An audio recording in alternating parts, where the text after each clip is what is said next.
నమస్కారం. ఈటీవీ న్యూస్కు స్వాగతం.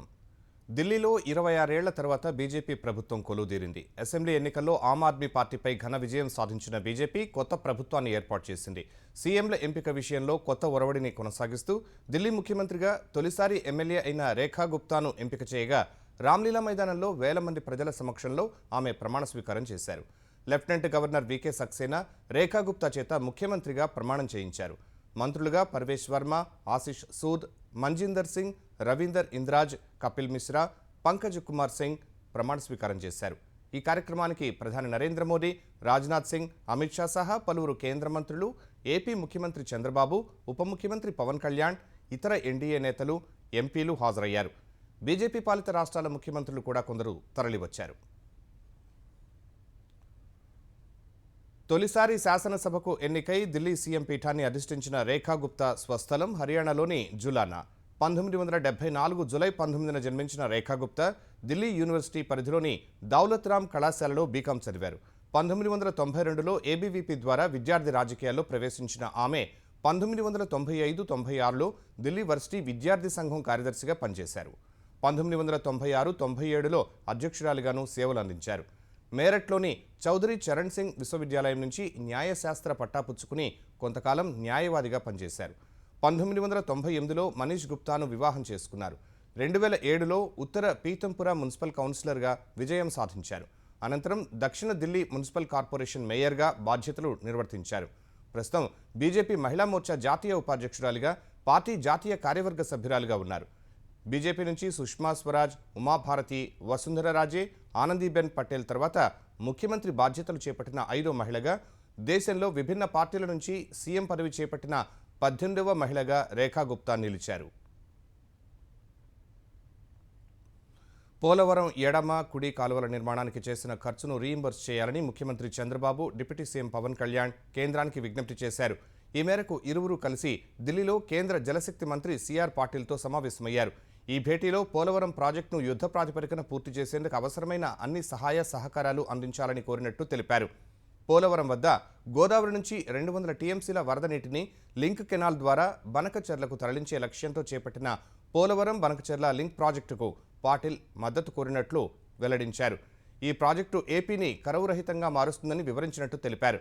ఈ ప్రాజెక్టు పూర్తయితే 80 లక్షల మందికి తాగునీరు, 3 లక్షల హెక్టార్ల కొత్త ఆయకట్టుకు సాగునీరు, 9.14 లక్షల హెక్టార్లకు ఇది ఉపయోగపడుతుందన్నారు. అనుబంధంగా పరిశ్రమలకు 20 టీఎంసీల నీటిని ఈ ప్రాజెక్టు ద్వారా కేటాయించవచ్చని కేంద్ర మంత్రికి వివరించినట్టు భేటీ తర్వాత చంద్రబాబు తెలిపారు. వైసీపీ నేత వల్లభనేని వంశీకి హైకోర్టులో ఎదురుదెబ్బ తగిలింది. వంశీ ముందస్తు బెయిల్ పిటిషన్ను కోర్టు కొట్టేసింది. గన్నవరంలోని టీడీపీ కార్యాలయంపై దాడి కేసులో తనకు ముందస్తు బెయిల్ మంజూరు చేయాలంటూ వంశీ దాఖలు చేసిన పిటిషన్పై ఇటీవలే విచారణను పూర్తి చేసిన కోర్టు తీర్పును రిజర్వ్ చేసింది. వంశీ పిటిషన్ను కొట్టేస్తూ ఇవాళ తీర్పు వెలువరించింది. వంశీ ఆదేశాల మేరకే గన్నవరం టీడీపీ కార్యాలయంపై దాడి జరిగిందని ప్రభుత్వం తరపు న్యాయవాది చేసిన వాదనల మేరకు ఆయనకు ముందస్తు బెయిల్ ఇచ్చేందుకు కోర్టు నిరాకరించింది. సత్యవర్ధన్ కిడ్నాప్ కేసులో వంశీని కస్టడీ కోరుతూ పోలీసులు దాఖలు చేసిన పిటిషన్పై తీర్పును విజయవాడ ఎస్సీ/ఎస్టీ కోర్టు రిజర్వ్ చేసింది. కిడ్నాప్ కేసులో వంశీ వినియోగించిన ఫోన్ను స్వాధీనం చేసుకోవాలని, సీన్ రీకన్స్ట్రక్షన్ చేసేందుకు వంశీని కస్టడీలోకి తీసుకోవాల్సిందని ప్రభుత్వం తరపు న్యాయవాది వాదనలు వినిపించారు. సత్యవర్ధన్ను కిడ్నాప్ చేసిన వాహనాన్ని స్వాధీనం చేసుకోవాలన్న ప్రభుత్వం తరపు న్యాయవాది కస్టడీకి ఇస్తే మరిన్ని వివరాలు రాబట్టేందుకు అవకాశం ఉంటుందని తెలిపారు. అటు వంశీని కస్టడీకి ఇవ్వాల్సిన అవసరం లేదని వంశీ తరపు న్యాయవాది వాదనలు వినిపించారు. సీన్ రీకన్స్ట్రక్షన్ చేసేందుకు వంశీ అవసరం లేదని, ఇప్పటికే సత్యవర్ధన్ పోలీసుల అదుపులో ఉన్నట్టు తెలిపారు. అటు ఇంటి నుంచి ఆహారం తెచ్చుకునే అవకాశం ఇవ్వాలన్న పిటిషన్పై విచారణ జరగ్గా వంశీకి జైల్లో అందుతున్న వసతులపై జైలు సూపరింటెండెంట్ కోర్టుకు నివేదించారు. వంశీని ప్రత్యేక బ్యారక్లో ఉంచడంపై కోర్టు ప్రశ్నించగా జైల్లో గంజాయి, బ్లేడ్ బ్యాచ్ నేరస్తులు ఉన్నారని, వారి నుంచి ఎటువంటి హాని ఉండకూడదనే జాగ్రత్త తీసుకున్నట్టు తెలిపారు. వంశీ ఆరోగ్యం బాగానే ఉందని జైలు వైద్యులు కోర్టుకు తెలిపారు. ఇరుపక్షాల వాదనలు విన్న కోర్టు తీర్పు రిజర్వ్ చేసింది. 2 పిటిషన్లపై రేపు నిర్ణయం వెలువరించే అవకాశం ఉంది. కృష్ణా జలాలను ఆంధ్రప్రదేశ్ ప్రభుత్వం అధికంగా వాడుకుంటున్న విషయాన్ని కేంద్ర మంత్రి దృష్టికి తీసుకువెళ్లినట్లు తెలంగాణ నీటిపారుదల శాఖ మంత్రి ఉత్తమ్ కుమార్ రెడ్డి చెప్పారు. 10 ఏళ్లు అధికారంలో ఉన్న బీఆర్ఎస్ కనీసం టెలిమెట్రీలు కూడా ఏర్పాటు చేయలేదని హైదరాబాద్లో మండిపడ్డారు. ఏపీ ప్రభుత్వం చేస్తున్న జలదోపిడీకి గత బీఆర్ఎస్ ప్రభుత్వం సహకరించిందన్నారు. కృష్ణా జలాల్లో తెలంగాణకు కేవలం 200 టీఎంసీలు సరిపోతాయని చెప్పింది బీఆర్ఎస్ఏనని విమర్శించారు. తెలంగాణకి 500 టీఎంసీలు కావాలని కాంగ్రెస్ అధికారంలోకి రాగానే వాదన ప్రారంభించామని తెలిపారు. మరోవైపు కాళేశ్వరంతో నీళ్లు రాకపోయినప్పటికీ బీఆర్ఎస్ నేతలు జేబులు నిండాయని ఉత్తమ్ కుమార్ రెడ్డి ఆరోపించారు. కాళేశ్వరంపై 1,30,000 కోట్లు ఖర్చు చేస్తే మేడిగడ్డ కూలిపోయిందని విమర్శించారు. బీఆర్ఎస్ ప్రభుత్వం కమిషన్ల కక్కుర్తి కోసం అడ్డగోలుగా ఎక్కువ వడ్డీకి అప్పులు తెచ్చిందని, కాళేశ్వరం ప్రాజెక్టు అప్పు తెలంగాణ ప్రజలు ఎన్నటికీ తీర్చలేనంత భారంగా మారిందని పేర్కొన్నారు. పాలమూరు రంగారెడ్డి ప్రాజెక్టుపై 25,000 కోట్లు ఖర్చు చేసి 1 ఎకరానికి కూడా నీళ్లు ఇవ్వలేదన్న మంత్రి, ఈ ప్రాజెక్టు పూర్తి చేసి ఉంటే ఉమ్మడి మహబూబ్నగర్ జిల్లా అద్భుతంగా ఉండేదన్నారు. సీతారామ ప్రాజెక్టుకు 67 టీఎంసీల అనుమతిని తమ ప్రభుత్వమే సాధించిందన్న ఉత్తమ్, సమ్మక్క సారక్క ప్రాజెక్టుకు కూడా అనుమతులు తెచ్చామని వివరించారు. భారత్లో ఎన్నికల ఫలితాలను ప్రభావితం చేసేందుకు మాజీ అధ్యక్షుడు జో బైడెన్ యంత్రాంగం యత్నించినట్టు అమెరికా అధ్యక్షుడు డొనాల్డ్ ట్రంప్ సంచలన ఆరోపణలు చేశారు. మరెవరినో గెలిపించేందుకు యత్నించిందని, ఈ విషయాన్ని భారత ప్రభుత్వానికి తెలియజేస్తానని వ్యాఖ్యానించారు. భారత్లో ఓటింగ్ శాతాన్ని పెంచేందుకు $21 మిలియన్ బైడెన్ యంత్రాంగం కేటాయించడాన్ని తప్పుబట్టిన ట్రంప్, ఆ డబ్బును ఎన్నికల ఫలితాలను ప్రభావితం చేసేందుకు వినియోగించారని ఆరోపించారు.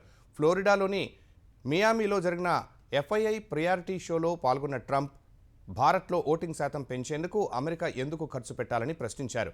భారత్లో మరెవరినో గెలిపించేందుకు బైడెన్ యంత్రాంగం ప్రయత్నించినట్లు అర్థమవుతోందని అన్నారు. ఏపీ ఫైబర్నెట్లో 3 ఉన్నతాధికారులపై వేటు పడింది. Fibernet chief technology officer Bharadwaja, Fibernet business head Suresh, procurement assistant manager Shashank Haider ఖాన్ను తక్షణమే విధుల నుంచి తొలగించాలని ఫైబర్నెట్ చైర్మన్ జీవీ రెడ్డి ఆదేశాలిచ్చారు. గత 9 నెలలుగా ఫైబర్నెట్లో కనీస పురోగతి లేదని జీవీ రెడ్డి ఆవేదన వ్యక్తం చేశారు. ఏపీ SFLలో సంస్కరణలు చేస్తుంటే అధికారులు సహకరించడం లేదని వివరించారు. జగన్కు ఏం భద్రత తగ్గిందని వైసీపీ నేతలు గవర్నర్ను కలిశారని ఏపీ విద్యుత్ శాఖ మంత్రి గొట్టిపాటి రవికుమార్ ప్రశ్నించారు. ఏపీలో కూటమి ప్రభుత్వం అధికారంలోకి వచ్చాక జగన్కు భద్రతను ఏమాత్రం తగ్గించలేదని ఆయన స్పష్టం చేశారు. సీఎంగా చేసిన జగన్కు ఎన్నికల కోడ్ ఉల్లంఘించకూడదనే విషయం తెలీదా అని మండిపడ్డారు. 7,000 రూపాయలకు MSP ఫిక్స్ చేసిన జగన్కు మిర్చి రైతుల వద్దకు వెళ్లే అర్హతే లేదన్నారు. అసత్యాలతో ప్రజలను తప్పుదో పట్టించడం మానుకోవాలని హితవు పలికారు. ఈ నెల 23న జరగనున్న గ్రూప్ 2 ప్రధాన పరీక్షను నిలిపివేయాలని పలువురు అభ్యర్థులు దాఖలు చేసిన అనుబంధ పిటిషన్లను హైకోర్టు కొట్టివేసింది. ప్రస్తుత పిటిషన్స్పై కోర్టు ఇచ్చే తుది తీర్పునకు లోబడి గ్రూప్ 2 ఫలితాలు ఉంటాయని వెల్లడించింది. గ్రూప్ 2 నోటిఫికేషన్లో మహిళలు, మాజీ సైనిక ఉద్యోగులు, క్రీడాకారులు, దివ్యాంగులకు ప్రత్యేక రిజర్వేషన్ పాయింట్లు కేటాయించడాన్ని సవాల్ చేస్తూ పలువురు అభ్యర్థులు వేసిన పిటిషన్లపై విచారణ జరిపిన హైకోర్టు వాటిని కొట్టివేసింది. మరోవైపు గ్రూప్ 2 పరీక్షను వాయిదా వేయాలంటూ గుంటూరు జిల్లా గ్రంథాలయం వద్ద పోటీ పరీక్షల అభ్యర్థులు ఆందోళన చేశారు. జీవో నంబర్ 77 పాటించకుండా రోస్టర్ విధానాన్ని అమలు చేయడంతో 92,000 మందికి పైగా అభ్యర్థులు నష్టపోయే ప్రమాదం ఉందని నిరుద్యోగులు తెలిపారు. రాజలింగమూర్తి హత్యపై అన్ని కోణాల్లో దర్యాప్తు చేస్తున్నామని భూపాలపల్లి డీఎస్పీ సంపత్రావు తెలిపారు. ఈ కేసులో ఇంకా ఎవరిని అదుపులోకి తీసుకోలేదన్నారు. మృతుడి భార్య ఫిర్యాదుపై కేసు నమోదు చేశామన్న డీఎస్పీ, రాజలింగమూర్తితో నిందితులకు భూ తగాదాలు ఉన్నట్లు ప్రాథమికంగా తేలించిందని చెప్పారు. నిందితుల కోసం ప్రత్యేక బృందాలు ఏర్పాటు చేశామన్న డీఎస్పీ, త్వరలోనే పట్టుకుంటామని స్పష్టం చేశారు. బీఆర్ఎస్ దోపిడీని ప్రశ్నించినందునే రాజలింగమూర్తిని హత్య చేశారని తెలంగాణ రోడ్లు భవనాల శాఖ మంత్రి కోమటిరెడ్డి వెంకటరెడ్డి ఆరోపించారు. ఈ హత్యను మాజీ ఎమ్మెల్యే గండ్ర వెంకటరమణారెడ్డి చేయించినట్టు ఆరోపించారు. భూపాల్పల్లి జిల్లా కేంద్రంలో రాజలింగమూర్తిని హత్య చేయడాన్ని ఖండించిన కోమటిరెడ్డి వెంకటరెడ్డి, కాళేశ్వరంలో దోషిగా శిక్ష పడుతుందనే కేసీఆర్, కేటీఆర్లు హత్య చేయించారని తెలిపారు. ప్రభుత్వం రాజలింగమూర్తి హత్యను తీవ్రంగా పరిగణిస్తోందన్న మంత్రి, ఈ కేసులో CBCID విచారణ జరిపించాలన్నారు. ఫాస్ట్ ట్రాక్ కోర్టు ఏర్పాటు చేసి దోషులకు వెంటనే శిక్ష పడేలా చూడాలని సూచించారు. మాజీ మంత్రి హరీష్ రావు అవినీతిపై పోరాడుతున్న చక్రధర్ గౌడ్కు రక్షణ కల్పిస్తామని చెప్పారు. రాజలింగమూర్తి హత్యపై మంత్రి కోమటిరెడ్డి వెంకటరెడ్డి చేసిన ఆరోపణలను మాజీ మంత్రి గండ్ర వెంకటరమణారెడ్డి ఖండించారు. రాజలింగమూర్తి హత్యను బీఆర్ఎస్కు అంటగట్టేందుకు కాంగ్రెస్ ప్రభుత్వం యత్నిస్తోందని వెంకటరమణారెడ్డి ఆరోపించారు. మంత్రి కోమటిరెడ్డి వ్యాఖ్యలు కేసును ప్రభావితం చేసే విధంగా ఉన్నాయని అన్నారు. భూ వివాదాల కారణంగానే తన భర్తను హత్య చేశారని రాజలింగమూర్తి భార్య పోలీసులకు ఫిర్యాదు చేశారని వెంకటరమణారెడ్డి గుర్తు చేశారు. ఈ కేసులో నిందితులు లొంగిపోయినట్లు తమకు తెలిసిందని చెప్పారు. హైకోర్టు న్యాయమూర్తులను విచారించే అధికారం తమకు ఉందంటూ లోక్పాల్ జారీ చేసిన ఉత్తర్వులపై సుప్రీంకోర్టు స్టే విధించింది. ఆ ఉత్తర్వులు చాలా ఆందోళనకరంగా ఉన్నాయంటూ వ్యాఖ్యానించింది. ఈ మేరకు జస్టిస్ BR గవాయ్ నేతృత్వంలోని ధర్మాసనం కేంద్రానికి, లోక్పాల్ రిజిస్ట్రార్కు నోటీసులు పంపింది. హైకోర్టు సిట్టింగ్ అదనపు జడ్జిపై దాఖలైన 2 ఫిర్యాదులను లోక్పాల్ విచారిస్తోంది. లోకాయుక్త చట్టం 2013 ప్రకారం హైకోర్టు జడ్జీలను విచారించే అధికారం తమకు ఉందంటూ జనవరి 27న లోక్పాల్ ఉత్తర్వులు జారీ చేసింది. ఈ ఉత్తర్వులను సుమోటోగా తీసుకున్న సుప్రీంకోర్టు ఇవాళ విచారణ చేపట్టింది. కేంద్రం తరపున విచారణకు హాజరైన సొలిసిటర్ జనరల్ తుషార్ మెహతా లోక్పాల్ లోకాయుక్త చట్టం 2013 న్యాయమూర్తుల పరిధిలోకి రాదని వాదించారు. వాదనలు విన్న ధర్మాసనం జడ్జిపై ఫిర్యాదు చేసిన ఫిర్యాదుదారుడికి కూడా నోటీసులు పంపింది. సదరు హైకోర్టు న్యాయమూర్తిపై దాఖలైన పిటిషన్లను సీజేఐ అభిప్రాయానికి పంపినట్లు తెలిపింది. తదుపరి విచారణను మార్చి 18కి వాయిదా వేసింది. దాదాపు 5 ఏళ్ల తర్వాత భారత రిజర్వ్ బ్యాంకు ఇటీవలే రెపో రేటు తగ్గించగా అందుకు అనుగుణంగా బ్యాంకులు కూడా రుణ రేట్లను సవరిస్తున్నాయి. ఇటీవలే ప్రభుత్వ రంగ బ్యాంకింగ్ దిగ్గజం స్టేట్ బ్యాంక్ ఆఫ్ ఇండియా వడ్డీ రేట్లను తగ్గించగా ఇప్పుడు పంజాబ్ నేషనల్ బ్యాంక్ రిటైల్ రుణాలపై 25 బేసిస్ పాయింట్ల వరకు వడ్డీ రేట్లను తగ్గిస్తున్నట్లు ప్రకటించింది. కొత్త వడ్డీ రేట్లు ఫిబ్రవరి 10 నుంచే అమల్లోకి తీసుకొచ్చినట్లు వివరించింది. గృహ రుణాలు, వాహన, ఎడ్యుకేషన్, వ్యక్తిగత రుణాలకు ఈ తగ్గింపు వర్తిస్తుందని తెలిపింది. ఈ సవరణతో పీఎన్బీలో గృహ రుణాలపై కనీస వడ్డీ రేటు 8.15% దిగొచ్చింది. వాహన రుణాలపై కనీస వడ్డీ రేటు 8.5% తగ్గింది. విద్యా రుణాలపై కనిష్ట వడ్డీని 7.85% తగ్గించినట్లు పీఎన్బీ తెలిపింది. అమెరికాలో మరో విమాన ప్రమాదం జరిగింది. అరిజోనా రాష్ట్రంలోని రీజనల్ ఎయిర్పోర్టు సమీపంలో గాల్లోనే 2 చిన్న విమానాలు ఒకదానికొకటి ఢీకొన్నాయి. ఒక్కసారిగా మంటలు చెలరేగి పొగలు కమ్ముకున్నాయి. ఈ ప్రమాదంలో 2 మృతి చెందారు. ఈ ఘటనపై అధికారులు దర్యాప్తు చేస్తున్నారు. అరిజోనాలో గత వారం జరిగిన విమాన ప్రమాదంలో కూడా 2 పైలట్లు ప్రాణాలు కోల్పోయారు.